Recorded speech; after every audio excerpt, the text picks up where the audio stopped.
E isso é importante, porque caracteriza a sua individualidade. E nós necessitamos desenvolver os nossos potenciais. Mas é preciso considerar que o que vai prevalecer não será a nossa opinião pessoal. É o ensinamento dentro da lei de Deus, segundo aquilo que Jesus exemplificou entre nós. Por mais que pensemos ou achemos, estamos certos. O que vai prevalecer para a espiritualidade, na prestação de contas de cada um de nós, quando eu falo prestação de contas, é o momento que nós deixaremos o corpo físico. Todos nós vamos deixar, pelo menos os que estão aqui encarnados. Porque os que já estão desencarnados, que deixaram, também estão convidados a fazerem essa reflexão. Diante da prestação de contas, o que será pedido é como que nós direcionamos a nossa existência dentro da lei de Deus. E a doutrina espírita, como eu disse, ela vem fazendo essa releitura através das obras para que possamos fazer essa pequenina avaliação com a gente mesmo, dia a dia. Então o título sugerido é Opiniões, que Joana de Ângeles diz assim: respeita a opinião dos amigos e examina judiciosamente o que eles falam. No entanto, não te detenhas nas opiniões alheias, partidas dos julgamentos convencionais da multidão. Então ela pede para que tenhamos uma atenção quando chega até nós as informações, para que nós saibamos filtrá-las dentro do critério, dentro do padrão Jesus. Lembremos, o nosso padrão é Jesus. E muitos de nós não temos sido fiéis a este padrão. O convite está sendo feito, reiteradamente, e vai sendo feito. E ele chega de todas as formas. Das mais impensáveis. A doença que se assoma é um convite da espiritualidade para que nós voltemos para nós mesmos e entendamos por que nos encontramos aqui. Qual é o objetivo da criação de Deus? Por que eu não pude nascer numa família X, num país tal? Por que aqui no Brasil, nessa cidade? Por que eu tenho que seguir essa atividade? Eu gostaria de fazer outra, mas eu não consigo.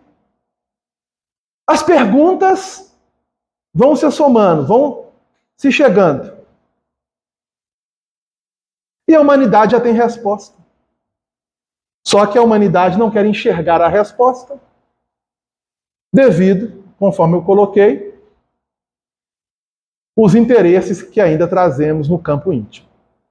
Interesses pessoais. Caminhar de acordo com interesses pessoais é queda para o espírito, tanto encarnado quanto desencarnado. É dar as costas para Jesus. Agora, se nós nos permitirmos abrir os nossos sentimentos e deixar que Jesus adentre, nós então vamos iniciar uma jornada conosco mesmos para sermos considerados aprendizes de Jesus. Aprendizes. Porque para ser discípulo ainda falta muito. Para sermos discípulos de Jesus, Porque o discípulo do Cristo, ele é combatido no mundo. O discípulo do Cristo, ele é apedrejado no mundo. Ele é caluniado. É feito a ele tudo o que realizaram com o próprio Cristo e com todos os seus seguidores fiéis ao longo da história. Temos os registros. Os fatos não mentem. Estão catalogados, estão registrados. Então o discípulo não vai encontrar facilidade, vai encontrar dificuldade. Estamos num planeta de provas e expiações. Para implementar a misericórdia, o amor, a fraternidade, teremos dificuldade.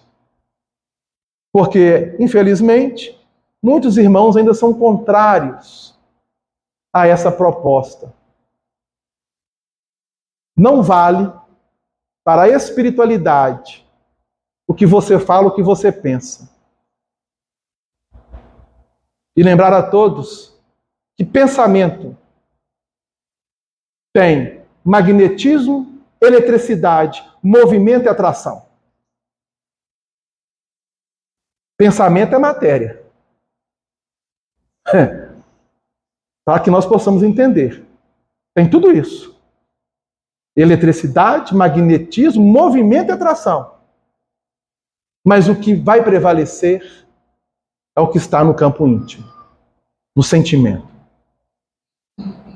É isso que a espiritualidade observa. É o seu ponto central. É o seu, no caso, desejo, ainda de forma distorcida. Porque o desejo, na verdade, ele está sendo direcionado pela vontade que ainda nós, pelas nossas imperfeições, é mal direcionada. A gente quer que prevaleça a nossa vontade. A vontade é de Deus. E Jesus ensinou isso. E na própria oração que nós fizemos agora há pouco, está registrado: faça, Senhor, a vossa vontade, não a nossa. Repetimos. Isso está impregnado. Mas no campo íntimo, é o que desejamos? E aí Joana continua: o respeito humano e a hipocrisia lhes dão vigor e força, que todavia não te podem atingir. Por ajudar a todos indiscriminadamente, chamar-te-ão tolo. Por confiar em Deus desassombradamente, considerar-te-ão ingênuo. Esses são os discípulos. Vejam bem que nós ainda estamos nos esforçando para nos tornarmos aprendizes. Mas aos discípulos, é isso aqui. Por amar muito e com abnegação, nomear-te-ão como fraco. Cultivando misericórdia em nome do céu, apontar-te-ão como imbecil. Exercitando a previdência em favor de ti mesmo e dos outros, identificar-te-ão por velhaco. Ensinando a verdade e vivendo-a, repelir-te-ão como fanático. Serve e persevera, mesmo que a multidão escarnecedora se volte contra o teu trabalho. Sorri e passa, embora identificando a zombaria em derredor. Não deixarás de ser prudente, porque te ignorem o equilíbrio. Então Jesus, ao direcionar os 12 apóstolos, registrado pelo evangelista Mateus e no evangelista Lucas, 72 discípulos, a fim de que eles pudessem ir semear o evangelho em outras localidades, a outros corações, ele faz essa colocação: sermos prudentes. caminharmos como prudentes.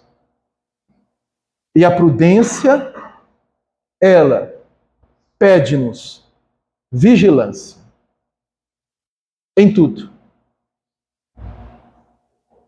E será que nós temos sido vigilantes com a gente? Será que nós temos sido?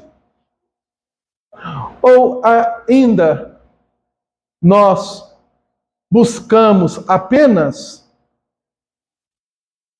receber? Aqui no caso, essa redundância que eu falei, no caso, né? No caso que nós ainda nos encontramos, estamos sempre recebendo do alto. O alto jamais vai nos negar qualquer coisa que seja. Porque o próprio Cristo ensinou: pedi e obtereis. Inclusive, há um capítulo no Evangelho segundo o Espiritismo, dentro deste ensinamento, que é o capítulo 27, pedi e obtereis. E lá, o codificador, em comunhão com a espiritualidade superior, nos propõe como devemos realizar os nossos pedidos diante do alto. Lá eles nos ensinam. Então, prudência para agirmos em comunhão com ela, anteriormente necessitamos trabalhar a vigilância. E nós, em muitas situações, em muitos casos, não temos sido vigilantes. Então é um convite para que voltemos para nós mesmos e façamos essa avaliação utilizando como critério o padrão Jesus, onde Kardec e toda a espiritualidade superior em comunhão com a terceira revelação vem nos propor essa releitura, como é o caso aqui da Joana de Ângeles. Não serás menos sábio se não te constatarem a lucidez. Embora essas vozes não te considerem oculto à família, o respeito às leis e a submissão a Deus com o amor ao próximo, examina-lhes as instruções verbais. São elas que discursam e escrevem sobre direito e dever, justiça e trabalho, moral e fé, cultura e ciência. Os seus líderes envergam fardões reluzentes e traçam normas de conduta para épocas demoradas, imortalizando os nomes em letras de forma. Oculto, porém, a vaidade não lhes permite praticar o que ensinam. O excesso de palavras com que adornam as linhas essenciais mata o espírito e desacredita, no íntimo deles, a legitimidade do que asseveram. Então vejam bem, o excesso de palavras com que adornam as linhas essenciais mata o espírito e desacredita no íntimo deles a legitimidade do que asseveram. Continua confiante. As opiniões são ornamentos dispensáveis. Só a ação reta, incessantemente praticada, ensinar-te-á com proveito as lições dos deveres perante o Pai Celestial. Não te canses com eles, nem os hostilizes, nem irritação, nem desalento. Todos os servidores fiéis do bem, sem razão de ser, foram vítimas do desdém, do sarcasmo e do reproche nas opiniões do povo. Então ela encerra justamente dessa forma. Todos os aprendizes que estão se esforçando e todo discípulo do Cristo recebe do mundo reprovação.